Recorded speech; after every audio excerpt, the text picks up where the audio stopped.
Alors aujourd'hui, on va aller explorer les arcs-en-ciel. J'aimerais que vous vous connectiez à ce qui se passe de manière ésotérique, à ce qui est caché à nos cinq sens lorsqu'un arc-en-ciel se forme. Prenez le temps, tranquillement, de laisser venir la perception, des énergies, des vibrations autour de l'arc-en-ciel. Moi, j'ai une Est-ce perception beaucoup plus matérielle qu'ésotérique. Toi, Nadine, tu as une perception matérielle, c'est-à-dire, Ouais, physique, comment ça se crée et ouais, cetera? ouais, c'est ça. Un peu comme une aurore boréale, c'est une perception visuelle, dans le fond, d'un reflet de soleil sur des molécules d'eau. Tu sais, OK. c'est ce que je perçois le plus. Donc pour toi, il se passe pas grand-chose au niveau ésotérique lors de la création d'un arc-en-ciel. Je te laisse continuer de regarder, je vais aller vers Céline. Moi, quand je me suis alors connectée à l'arc-en-ciel, j'ai tout de suite vu, les superpositions de couleurs, mais dans les couleurs, j'avais des ondes, des fréquences, différentes dans le dessin ou dans, comment elle apparaît. Toutes les fréquences justement ont une oscillation, plus ou moins grande ou plus ou moins ronde ou enfin, ouais, vraiment. Et en fait, c'est bizarre, enfin, donc je vois ces différentes couches d'oscillation, mais en fait, s comment dire? Si je sais pas si, c'est pas si je me place différemment, mais si je regarde, du coup l'arc-en-ciel en entier, mes couches vont se fondre les unes dans les au dans les unes dans les autres et ça donne une sorte de,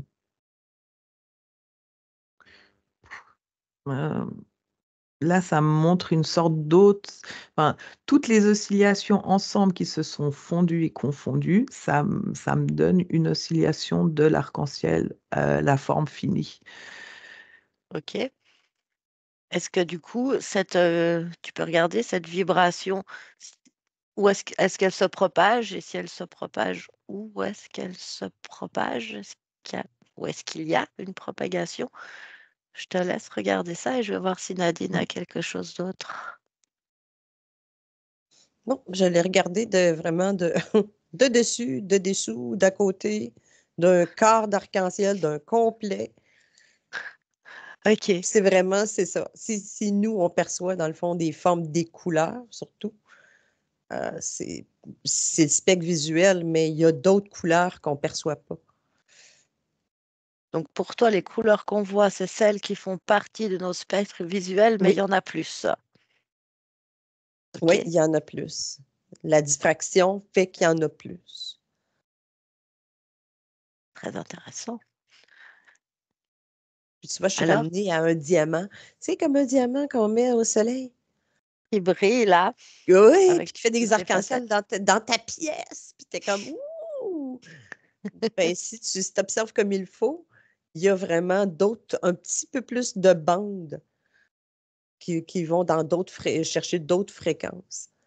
Mmh. Mmh. Et ces fréquences-là, est-ce que nous, les êtres humains, on les perçoit d'une manière ou d'une autre ou pas du tout?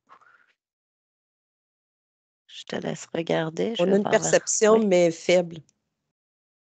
C'est faible, Mais est-ce qu'avec autre chose que nos 5 sens, on les perçoit? limité. Ça me C'est dit limité. limité. Mmh. Tu sais, Nadine, on dit que l'arc-en-ciel, on le voit sur la Terre, mais qui se prolonge sous la Terre. Est-ce que tu aimerais aller regarder si c'est le cas? Si c'est pas le cas, qu'est-ce qui se OK. passe? Céline, où est-ce que tu en es? Donc, je ne sais plus quelle était ta question, mais j'ai regardé justement un peu le prolongement. Mhm. Donc, effectivement, moi, je le vois aussi sous la terre. Mais en fait, moi, ce que je perçois, c'est très bizarre parce que je vois pas un arc-en-ciel comme on le voit, mais je vois que ces couleurs, elles sont là tout le temps dans l'environnement. Enfin, Ok. comme ça monte, là, en tout cas, je les vois tout le temps dans l'environnement et moi, ça m'a montré plus ou moins comme si c'était vraiment un truc, je sais pas, énergétique, électrique qui se passe, qui fait que d'un coup, ça apparaît là, il nous apparaît. Mais quand j'essaye, moi, de capter l'arc-en-ciel, enfin, que j'allais le toucher, je le perçois vraiment je- sur- partout, tout le temps. Et puis pas en arc, c'est vraiment les couleurs, elles sont là dans l'environnement. C'est comme si il y a quelque chose qui se passe et tout d'un coup, je sais pas, ça se perçoit à l'œil nu. Donc, ce que tu décris, c'est qu'en fait, les couleurs présentes dans l'arc-en-ciel et certainement même d'autres sont présentes tout le temps comme dans l'éther, dans tout Mhm, l'espace qui nous entoure, et que par certains phénomènes, on va dire, physiques de la Terre, tout d'un coup, ils deviennent perceptibles à nos yeux. c'est ça. Parce Mm. que là, quand je touche l'arc-en-ciel, moi, je le vois, tu sais, déjà plat, enfin, puis il est diffusé partout, quoi, vraiment. Puis en fait, c'est vraiment l'éther. Et comme je te disais d'avant, les différentes ondes de fréquence aussi, vraiment. C'est comme si c'est là tout le temps. Enfin, mais. Alors, regarde s'il y a des parties de nous qui sont en connexion avec ces couleurs, qui sont tout le temps présentes, des parties subtiles ou autres de nous. Comment? Est-ce qu'elles sont en connexion avec ces couleurs? Est-ce qu'elles sont en connexion avec ces couleurs? Je te laisse regarder ça. Mhm, Je vais voir vers Nadine. Ta question, c'est à savoir si l'arc-en-ciel, euh, elle est dans la Terre Non. Non, toi, tu vois pas, tu n'as pas de perception d'une continuation de l'arc-en-ciel sous la Terre. Pas de cette façon-là, non. De quelle façon Non. alors? Pas comme on appelle, non, pas comme on appelle un arc-en-ciel, non. Ok, Parce ok. que Mais dans le fond, c'est ça, ce qu'on appelle l'arc-en-ciel, c'est plus un effet d'optique. Les mhm. couleurs existent, la fréquence, la bande de fréquence de couleurs existe. Si on voit du rouge, il y a des fleurs rouges, il y a du rouge partout. Donc, cette fréquence-là, visuelle, elle est là, mais elle existe aussi dans la Terre. Mais tant qu'on n'a pas remué la Terre puis la regardé, on ne peut pas voir. Tu sais, c'est dur à expliquer. Mais, Mais du coup, les couleurs que tu vois, on va ouais. dire sous la Terre, Mhm. elles sont dans le même champ fréquentiel 3D ou elles sont sur un autre champ fréquentiel? C'est comme si toute la vie était dans un autre champ fréquentiel, puis que de temps en temps, nos yeux en perçoivent une partie. Mettons. Ouais. Si on parle de l'arc-en-ciel, là, ouais. Mhm. Mais Ça, le c'est... reste existe. En fait, Ouais. tu dis un peu la même chose que Céline, c'est que tout Oui, existe et que de temps en temps, nos yeux, par un effet d'optique ou c'est autre ça. chose, arrivent à y percevoir. Oui, oui. Mhm. Qu'est-ce qui se Parce- passe, quelque chose de particulier pour nous, êtres humains, quand on arrive à percevoir ces couleurs, cet arc-en-ciel? Est-ce que ça provoque une alchimie, quelque chose à l'intérieur de nous ou non? moi, ce que je vois, c'est qu'on a appris à être heureux. Quand on On voit un a, arc-en-ciel, on a appris à être heureux. c'est une construction, c'est comme un programme Oui, finalement. exactement, c'est ça. Les petits bonhommes irlandais avec un seau, avec de l'argent dedans, là, tu sais. Lucky Charm. mhm. Mm.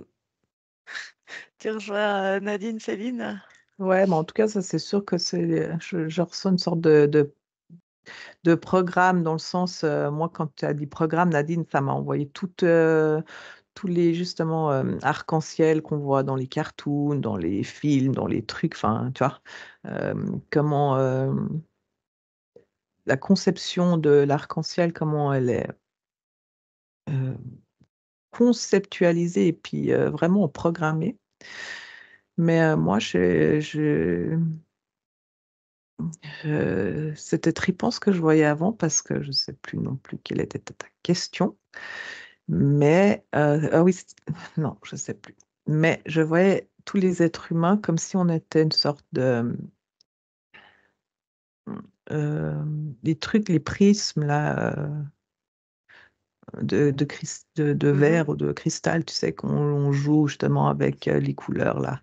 Et mhm, ben, en fait, mon corps, c'était vraiment représenté comme un prisme de cristal et comme, je te disais avant, la couleur est constamment là dans l'éther, nous, on est constamment en train d'interagir avec. Et c'est comme si, du coup, ça nous rentre dans le corps et ça je vois, tu sais, des faisceaux qui partent en haut, en bas, à gauche, à droite, mhm. suivant la rencontre de tes cellules. Enfin, il y a vraiment un truc qui se fait, mais pas forcément inconsciemment, absolument inconsciemment et justement, j'essayais de connecter à une personne qui voyait en fait,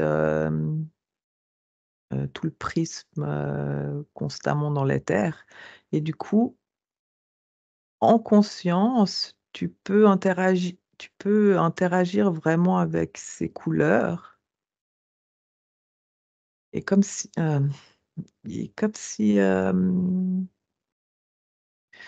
comment dire?